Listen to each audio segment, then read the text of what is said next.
Hi friends, good morning. तर तुम्हाला माहिती आहे, काल एंगेजमेंटची ब्राईड होती आणि आज तिचं लग्न होतं. त्यासाठी सर्व रेडी वगैरे झाली. आईची फोटोची पूजा वगैरे केली आणि ब्लेसिंग्स वगैरे घेतले, कारण की आजची ब्राईड माझी चांगली जावा त्यासाठी. आणि मी आजी बोलतच नाही, आई बोलते. मला लहानपणापासून सवयच आहे आई बोलायची.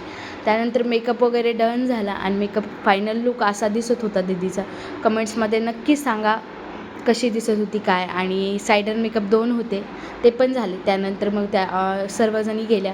मला सेकंड चेंजसाठी जायला उशीर होता. मग मम्मीचं थोडं काम होतं, मला थोडं अस्तर वगैरे आणून द्यायचं होतं. मग ते आणून दिलं मम्मीला. घरी आल्यानंतर मग रेडी वगैरे झालं. तेवढ्यात मला कॉल आला की सेकंड चेंजसाठी. मग मी रेडी वगैरे होऊन सेकंड चेंजसाठी गेले आणि तिथे जाऊन आम्ही थोड्या वेळ बसलात वगैरे टाईमपास केला. दीदीची फोटो सेशन वगैरे चालू होते.